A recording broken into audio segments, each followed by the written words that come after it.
Welcome to our channel एपीज study material. आज हम हिस्ट्री का लेसन प्लान थर्ड देखेंगे कि वो कैसे बनाते हैं। तो हम लेफ़्ट हैंड साइड पे डालेंगे दिनांक, जो भी डेट होगी, विषय, सामाजिक विषय, उपविषय, इतिहास और प्रकरण हड़प्पा सभ्यता, इंडस सिविलाइजेशन। जो टॉपिक है हमारा उसे हम अंडरलाइन करेंगे। राइट हैंड साइड पे हम डालेंगे क्लास, जो भी क्लास होगी वो, चक्र, पीरियड, अवधि 30 मिनट या 25 मिनट या 35 मिनट, जो भी आपके कॉलेज में बताई गई है उसके अकॉर्डिंग डालेंगे। फिर आ जाता है हमारा सामान्य उद्देश्य। सामान्य उद्देश्य जो भी होंगे कॉलेज अपने साइड से प्रोवाइड करता है, जो भी होंगे उन्हें हम यहाँ लिखेंगे। ठीक है, सामान्य उद्देश्य के बाद आ जाता है हमारा विशिष्ट उद्देश्य। विशिष्ट उद्देश्य में ज्ञानात्मक उद्देश्य हम ये ध्यान रखेंगे कि जो हमारा टॉपिक है वो यहाँ पे हम चेंज करेंगे। ठीक है, जैसे हमने लिखा है, छात्रों को यह ज्ञान प्राप्त होगा कि किस प्रकार हड़प्पा सभ्यता ने समाज का दृष्टिकोण बदला। ठीक है, तो जो भी होगा टॉपिक उसे हम यहाँ पर चेंज कर देंगे। नेक्स्ट आ जाता है हमारा बोधात्मक उद्देश्य। ठीक है, बोधात्मक उद्देश्य में हमने लिखा हुआ है, छात्रों को यह हड़प्पा सभ्यता अगर सरल हो तो किस प्रकार यह मानव का कल्याण करती है। ठीक है, बोधात्मक उद्देश्य के बाद आ जाता है अनुप्रयोगात्मक उद्देश्य। फिर उसके बाद आ जाता है हमारा सहायक सामग्री। सहायक सामग्री में जो चीज़ें हम टीचिंग के टाइम पे यूज़ करते हैं उन्हीं को हम यहाँ लिखते हैं, जैसे मार्कर, डस्टर, चार्ट, ठीक है, पॉइंटर, जो भी चीज़ें होंगी उन्हें यहाँ लिखेंगे। पूर्व ज्ञान कि बच्चों को जो भी हम टॉपिक पढ़ाने जा रहे हैं उसका पूर्व ज्ञान होगा, तो यहाँ पर हम लिखेंगे छात्र हड़प्पा सभ्यता के बारे में पूर्व ज्ञान रखते होंगे। ठीक है, नेक्स्ट आ जाता है हमारा प्रस्तावना प्रश्न, इंट्रोडक्टरी क्वेश्चन। किसी भी लेसन प्लान में मोस्ट इंपॉर्टेंट होता है हमारा इंट्रोडक्टरी क्वेश्चन।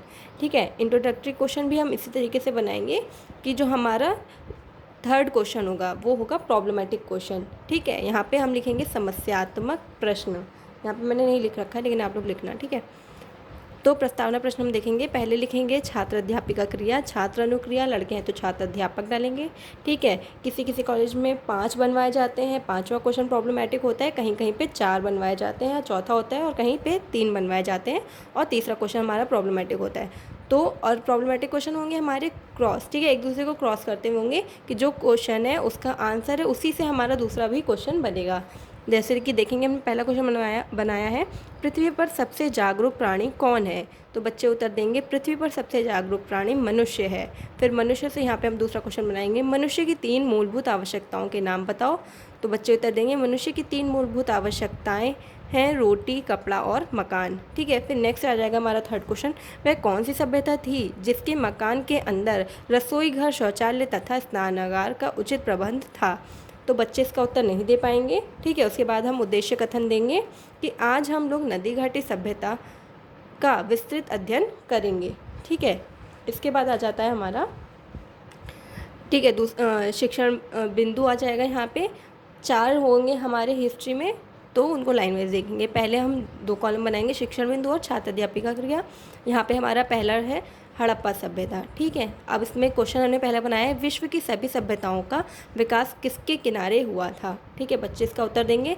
फिर हम लिखेंगे दूसरा क्वेश्चन, हड़प्पा सभ्यता के विषय में क्या जानते हैं। बच्चे इसका अस्पष्ट उत्तर देंगे, तो हम यहाँ स्पष्टीकरण कथन देंगे।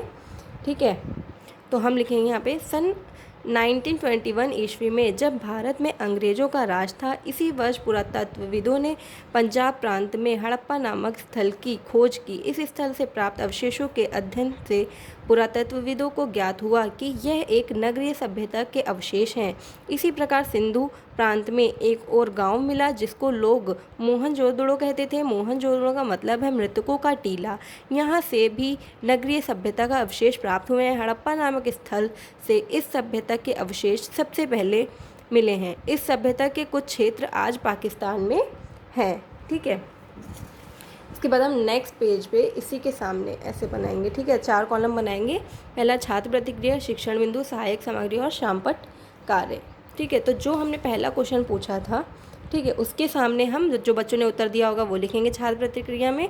ठीक है, और जो हमारा दूसरा क्वेश्चन है वो अस्पष्ट उत्तर है तो वो उसके सामने लिखेंगे, और जब हम स्पष्टीकरण देंगे तो उसके सामने हम लिखेंगे सभी छात्र ध्यानपूर्वक सुनेंगे। ठीक है, अब इसी पेज को ध्यान से देखेंगे। शिक्षण बिंदु में हम लिखेंगे प्रश्नोत्तरी विधि। ठीक है, और नीचे हम लिखेंगे व्याख्यान विधि। अब सहायक सामग्री में अगर हमने ब्लैक बोर्ड की हेल्प से पढ़ाया है तो हम यहाँ पे क्या लिखेंगे, शामपट की सहायता से समझाएंगे। ठीक है, और शामपट कार्य में जो भी हमने स्पष्टीकरण दिया है उसी से रिलेटेड चीज़ें यहाँ पे हम लिखेंगे। जैसे हमने यहाँ लिखा है मोहनजोदड़ो का मतलब है मृतकों का टीला। ठीक है, इसके बाद हमारा दूसरा आ जाता है पॉइंट। यहाँ पे भी सेम वैसे ही बनेगा जैसे हमने पहले बनाया था, शिक्षण बिंदु छात्र अध्यापिका क्रिया। तो दूसरा हमारा शिक्षण बिंदु क्या है, नगरों की विशेषताएं। ठीक है, तो अभी हमने पहला क्वेश्चन क्या बनाया है, हड़प्पा कालीन नगरों की सड़कें कैसी थी। बच्चे इसका उत्तर देंगे। दूसरा क्वेश्चन है, हड़प्पा कालीन लोग किसके प्रति जागरूक थे। बच्चे अस्पष्ट उत्तर देंगे, फिर हम स्पष्टीकरण देंगे। ठीक है, तो हमने यहाँ लिखा है, हड़प्पा कालीन नगरों का निर्माण एक निश्चित योजना के आधार पर किया गया था। सड़कें चौड़ी थी तथा वे छोटी छोटी सड़कों एवं गलियों से जुड़ी थी। सड़कें पूर्व से पश्चिम की ओर तथा उत्तर से दक्षिण की ओर जाती थी। सड़कों के किनारे पक्की नालियां बनी थी। हर घर की नाली बड़े नालों से मिल जाती थी। हर नाली में हल्की सी ढाल होती थी ताकि पानी आसानी से वहाँ बह सके। इससे पता चलता है कि इस सभ्यता के लोग सफाई और स्वच्छता के प्रति जागरूक थे। ठीक है, फिर अब हम इसी के सामने जैसे हमने पहले बनाया था वैसे ही बनाएंगे। छात्र प्रतिक्रिया, शिक्षण विधि, सहायक सामग्री और शामपट कार्य। जो पहला क्वेश्चन है उसके सामने लिखेंगे चौड़ी सड़कें थी। ठीक है, दूसरा क्वेश्चन है वहाँ पे अस्पष्ट उत्तर है तो वो लिखेंगे, और स्पष्टीकरण के सामने क्या लिखेंगे, सभी छात्र ध्यानपूर्वक सुनेंगे। शिक्षण विधि में हम लिखेंगे प्रश्नोत्तरी विधि, और नीचे लिख देंगे हम व्याख्यान विधि। यह आएगा हमारा सहायक सामग्री जो हमने यूज़ करी है उसको यहाँ पे लगाएंगे। जैसे हमने यहाँ पे क्या लगा रखा है, हड़प्पा कालीन नगरों की सड़कें, अगर हमने वो दिखाया है तो उन्हें हम यहाँ पे लगाएंगे। ठीक है, जैसे ये है तो यहाँ में हमने लगा रखा है, आप कलर भी लगा सकते हैं जैसा आपको लगे। ठीक है, फिर शामपट कार्य में जो हमने पढ़ाया उसी से चीज़ें लिखेंगे। सड़कें पूर्व पश्चिम उत्तर दक्षिण की ओर जाती थी। ठीक है, ये लिखा है हमने। अब हमारा थर्ड पॉइंट आ जाता है। थर्ड पॉइंट में भी सेम बनेगा, शिक्षण बिंदु छात्र अध्यापिका क्रिया। यहाँ पे हमारा थर्ड पॉइंट है भवन निर्माण। तो पहला क्वेश्चन हमने बनाया, हड़प्पा कालीन इमारतें किस आकार की थी। फिर दूसरा क्वेश्चन है, हड़प्पा कालीन घरों के बीच में क्या स्थित होता था। स्पष्टीकरण कथन देंगे हम यहाँ पर। उत्खनन में कई तरह की बड़ी बड़ी इमारतें मिली हैं जो आयताकार थी। कई 2 मंजिलों घर थे, कुछ छोटे छोटे घर थे। हड़प्पा, मोहनजोदड़ो एवं अन्य स्थलों की खुदाई में पता चलता है कि हड़प्पाकालीन भवनों का निर्माण एक सुनिश्चित योजना के अंतर्गत किया गया था। प्रत्येक घर के बीच में एक आंगन होता था। आंगन के चारों ओर कमरे बने हुए थे। प्रत्येक घर में रसोईघर, शौचालय तथा स्नानागार का उचित प्रबंध था। 2 मंजिला मकानों में ऊपर जाने के लिए सीढ़ियाँ बनी हुई थी। दीवारें पक्की ईंटों की बनी हुई थी, अर्थात उस समय ईंट पकाने की भट्टियाँ रही होंगी। मोहनजोदड़ो में एक पक्का स्नानागार मिला है। ठीक है, जैसे हमने ये लिखा उसी के सामने अभी तक जैसे हमने बनाया है वैसे ही एक और बनाएंगे। यहाँ पे हम 4 बनाएंगे, छात्र प्रतिक्रिया, शिक्षण विधि, सहायक सामग्री और शामपट कार्य। ठीक है, तो जो पहला क्वेश्चन है उसके सामने लिख देंगे हम आयताकार, और जो दूसरा क्वेश्चन है उसके बाद अस्पष्ट उत्तर, क्योंकि बच्चे अनक्लियर उत्तर देंगे। फिर नीचे हम लिखेंगे सभी छात्र ध्यानपूर्वक सुनेंगे। शिक्षण विधि में आ जाता है हमारा प्रश्नोत्तरी विधि, फिर आ जाता है इधर व्याख्यान विधि। ठीक है, फिर सहायक सामग्री में शामपट की सहायता से समझाया है तो वो ही लिखेंगे। शामपट कार्य जो हमने पढ़ाया है उसी से रिलेटेड यहाँ लिखेंगे। मोहनजोदड़ो में एक पक्का स्नानागार मिला है। ठीक है, अब आ जाता है हमारा चौथा पॉइंट। चौथा पॉइंट है हमारा रहन सहन। ठीक है, छात्र अध्यापिका क्रिया में हम यहाँ पे नीचे लिखेंगे पहला क्वेश्चन, हड़प्पा वासियों का मुख्य भोजन क्या था। दूसरा क्वेश्चन, हड़प्पा वासी किस चीज़ के बने कपड़े पहनते थे। ठीक है, स्पष्टीकरण कथन देंगे हम।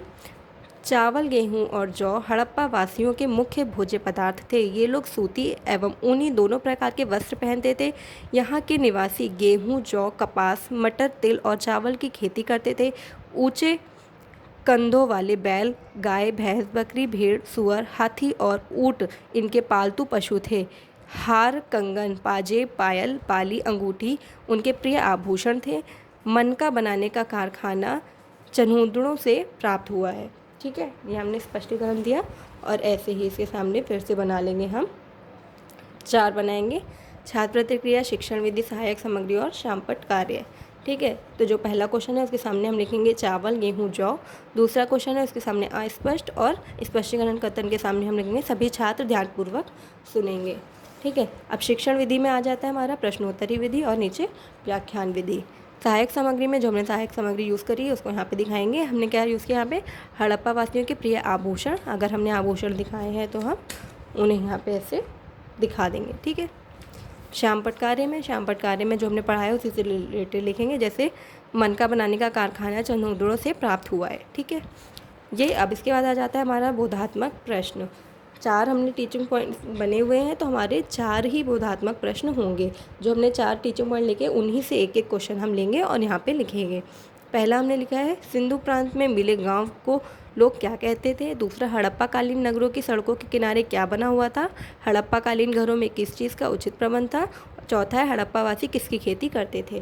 ठीक है, अब श्यामपट्ट कार्य आ जाता है। जो हमने क्वेश्चन बनाए हैं उन्हीं के उत्तर हम यहाँ पे इस तरीके से देंगे। हम पहले इस साइड लिखेंगे, लेफ्ट हैंड साइड पे दिनांक, विषय, प्रकरण, फिर राइट हैंड साइड पे कक्षा, चक्र, अवधि। ठीक है, फिर आ जाता है हड़प्पा सभ्यता लिखेंगे यहाँ पे, और जो हमारे 4 क्वेश्चन हैं उनके उत्तर इस प्रकार से हम यहाँ पे लिख देंगे। इसके बाद आ जाता है हमारा पर्यवेक्षण। ठीक है, यहाँ पे हम लिखेंगे छात्र अध्यापिका छात्रों को श्यामपट्ट पर किए गए कार्य को अपनी उत्तर पुस्तिका में उतारने का निर्देश देते हुए निरीक्षण करेगी। फिर उसके बाद आता है हमारा पुनरावृत्ति प्रश्न। पुनरावृत्ति प्रश्न मैंने आपको बताया है कि 2-3 प्रकार के हो सकते हैं, जैसे राइट रॉन्ग पूछ सकते हैं, मैच द फॉलोइंग्स होते हैं, या फिर रिक्त स्थान हो सकते हैं। इस टाइप के हम लेंगे। तो यहाँ पे हमने जो 4 टीचिंग पॉइंट पढ़ाए हैं उन्हीं से हम ये 4 बना लेंगे। ठीक है, फिर आ जाता है हमारा गृह कार्य। सिंधु घाटी के नगरों के बारे में लोगों को कैसे पता चला, लिखकर याद करेंगे। गृह कार्य देने के बाद हमारा एक लेसन प्लान कंप्लीट हो जाता है।